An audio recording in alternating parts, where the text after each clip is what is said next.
ஜீவாதிபதியாம் இயேசு கிறிஸ்துவின் நாமத்தில் வாழ்த்துக்கள். சிலுவை பற்றிய உபதேசம் கெட்டு போர்களுக்கு பைத்தியமா இருக்கிறது. ரட்சிக்கப்படுகிற நமக்கோ அது தேவ பலனாயிருக்கிறது என்கிற 1 கொரிந்தியர் 1 அதிகாரம் 18 வசனத்தை நாம் திறவுகோலாய் வைத்து நாம் தியானித்து வருகிறோம். இந்த வேளையிலும் சிலுவையிலே ஆண்டவராகிய இயேசு கிறிஸ்து தன் ஜீவனை விடுவதற்கு முன்பதாக சொன்ன 3வது வார்த்தையை நான் வாசிக்கிறேன். அது யோவான் எழுதின நற்செய்தி நூல் 19 அதிகாரம் 26, 27 வசனங்களிலே குறிப்பிடப்பட்டிருக்கிறது.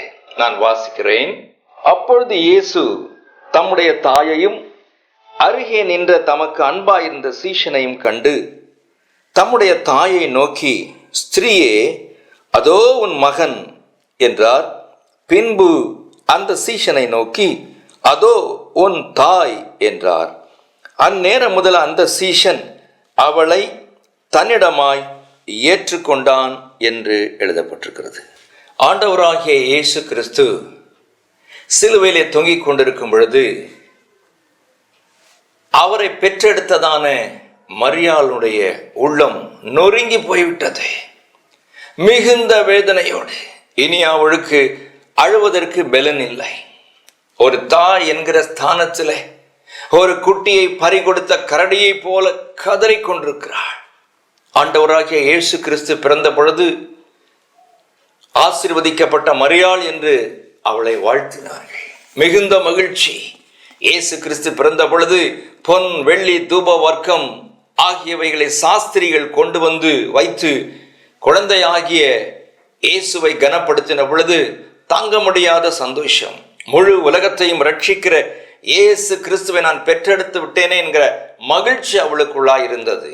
ஆனாலும் சிமியோன் என்று சொல்லக்கூடிய ஒரு பரிசுத்த ஆவின் அபிஷேகம் பெற்ற ஒரு தேவ மனிதன் இயேசுவாகிய குழந்தை எடுத்துக்கொண்டு மரியாளும் யோசேப்பும் வரும் பொழுது தீர்க்க தரிசனமாய் அந்த சிமியோன் ஒரு வார்த்தை சொல்லுகிறான். அது என்ன வார்த்தை தெரியுமா? லூக்கா எழுதின சுவிசேஷம் 2 அதிகாரம் 35 வசனம். உன் ஆத்துமாவையும் ஒரு பட்டயம் உருவி போகும்.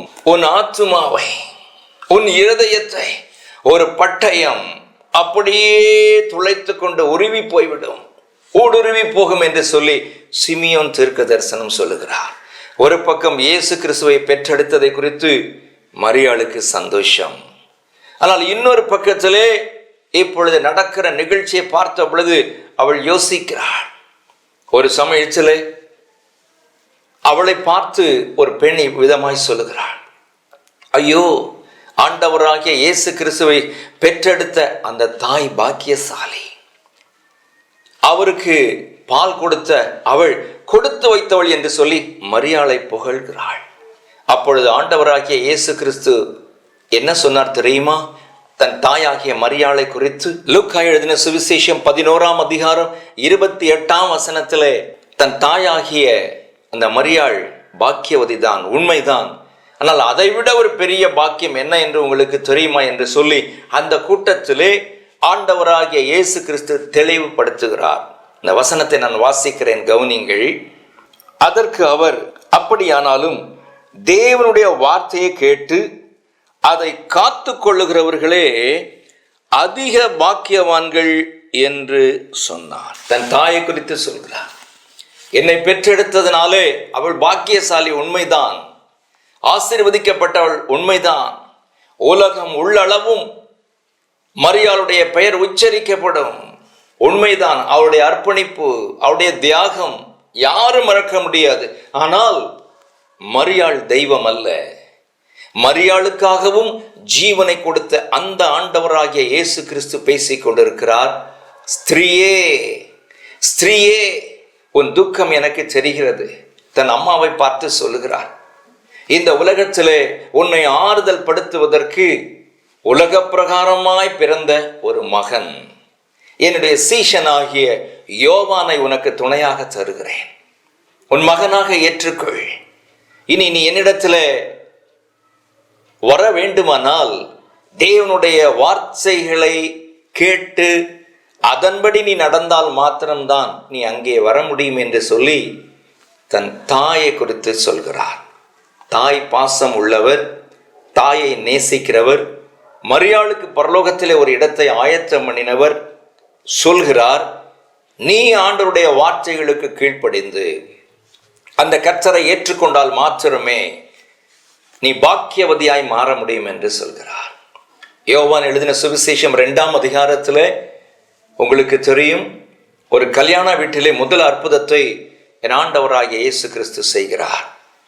அந்த இடத்திலே இயேசுவின் தாயாரும் அந்த கல்யாணத்துக்கு, கானா ஒரு கல்யாணத்துக்கு போயிருக்கிறார்கள். திடீரென்று திராட்சை ரசம் தட்டுப்பாடாகிவிட்டது, குறைந்து விட்டது. இக்கட்டான சூழ்நிலையிலே எல்லாரும் மரியாள் இடத்திலே ஓடி வருகிறார்கள். ஒருவேளை மரியாளுக்கு அற்புதம் செய்யக்கூடிய வல்லமை இருந்திருக்குமானால், அதிசயங்களை செய்யக்கூடிய கிருபையை தேவன் தந்திருப்பாரையானால், இயேசு கிறிஸ்துவினுடைய உதவியை நாடாமல் மரியாளே காரியங்களை நடப்பித்திருப்பாள். ஆனால் என் வேதம் சொல்கிறது, மரியாள் சொல்கிறாள், அவர் என்ன சொல்கிறாரோ. ஆண்டவராகிய இயேசு கிறிஸ்து சர்வ வல்லமை உள்ள தேவன், பிதாவாகிய கர்த்தர் வானத்திலும் பூமியிலும் சகல அதிகாரங்களையும் அவருக்கு கொடுத்திருக்கிறார். என்னிடத்திலே வந்து என்ன பயன்? அவர் என்ன சொல்லுகிறாரோ அதன்படி செய்யுங்கள் என்று இயேசு கிறிஸ்துவை அடையாளம் காட்டுகிறார். நல்ல மரியாள்.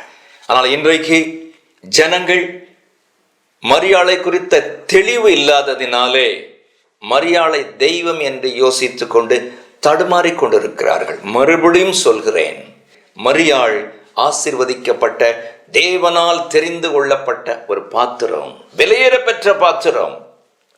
ஆனாலும் ஆண்டவராகிய இயேசு கிறிஸ்துவினுடைய வல்லமை அவளிடத்திலே இல்லை. ஆனால் அதே சமயத்திலே இந்த உலகத்திலே நம்மை பார்த்து ஆண்டவர் சொன்ன ஒரு காரியம், உன் தகப்பனை நீ கனப்படுத்த வேண்டும், உன் தாயை நீ கனப்படுத்த வேண்டும். வயதான நாட்களிலே அவருடைய வார்த்தையை அசட்டை பண்ணிவிடக் கூடாது. அப்படி நீ அவருடைய பெற்றோருடைய வார்த்தையை அசட்டை பண்ணினால் நதியின் காகங்கள் உன் கண்ணை பிடுங்கும் தின்கும் என்றெல்லாம் ஆண்டவர் சொல்லி வைத்திருக்கிறார். ஆகவே அவர்தான் நமக்கு முன்மாதிரி.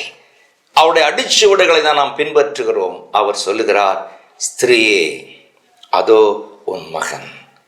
உனக்கு ஆறுதல் தேவையானால் ஜெபம் பண்ணி தேவனுடைய வார்த்தைகளுக்கு கீழ்ப்படிந்து உன்னை ஒப்புக்கொடு, அந்த பரலோக ராஜ்யத்துக்கு வர முடியும் என்று தன் தாய்க்கு சொல்கிறார். தன் தாய்க்கே அப்படி சொல்வாரே, ஆனால் நமக்கு அவர் சொல்வது எத்தனை உண்மை. கண்களை மூடி பிரார்த்தனை செய்யலாமா? மகா பரிசுத்தம் நிறைந்த நல்ல ஆண்டவரே, வெளிப்படுத்தல் 1ஆம் அதிகாரம் 18ஆம் வசனத்திலே, இதோ மரித்தேன், ஆனாலும் சதா காலங்களிலும் உயிரோடு இருக்கிறேன். நான் மரணத்திற்கும் பாதாளத்திற்கும் உரிய திறவுகோல்களை உடையவராயிருக்கிறேன் என்று சொன்ன எங்கள் நல்ல தெய்வமே, 3வது வார்த்தையிலே கலங்கி நின்ற உம்முடைய தாயாரை பார்த்து அதோ உன் மகன் என்று சொல்லி ஆறுதல் படுத்தி யோவானை மகனாக கொடுத்ததற்காக நாங்கள் நன்றி செலுத்துகிறோம். நன்றி செலுத்துகிறோம். தன் தாயை ஆறுதல் படுத்தினார். அதே சமயத்திலே அழுவதின் மூலமாகவோ கண்ணீர் வடிப்பதின் மூலமாகவோ இயேசு கிறிஸ்துவை பெற்றெடுத்த அந்த ஒரு நிகழ்ச்சியின் மூலமாகவோ பரலோகத்துக்கு வர முடியாது. நீ பாக்கியசாலியாய் மாற வேண்டுமானால் தேவனுடைய கற்பனைகளுக்கு கட்டளைகளுக்கு கீழ்ப்படிந்தால் மாத்திரமே நான் பிதாவினிடத்திலே அம்மா உங்களுக்காக ஜெபம் பண்ண முடியும், உங்களுக்காக ஆயத்தம் பண்ணப்பட்ட இடத்திலே உங்களை கொண்டு வந்து வைப்பதற்கு நீங்களும் இந்த பாதையிலே வர வேண்டும் என்று சுட்டி காண்பித்ததற்காக நாங்கள் நன்றி செலுத்துகிறோம். எங்களை அர்ப்பணிக்கிறோம். பரலோகத்திலே வாசம் செய்கிற எங்கள் ஆண்டவராகிய இயேசு கிறிஸ்து சகல ஆறுதலின் தேவன் எங்களை இந்த நாளிலே ஆறுதல் படுத்தும், ஆசீர்வதியும். தொடர்ந்து சிலுவை பற்றிய உபதேசத்திலே ரட்சிக்கப்பட்டவர்களாக, பலனுள்ளவர்களாக, ஜெயம் பெற்றவர்களாக வாழ எங்களுக்கு உதவி செய்யும். இயேசு கிறிஸ்துவின் நாமத்தில் வேண்டிக் கொள்கிறோம். இந்த நன்மைகளை எடுத்துக் கொள்கிறோம் எங்கள் நல்ல பிதாவே. ஆமென். கர்த்தர் உங்களை ஆசீர்வதிப்பாராக. God bless you. God bless you.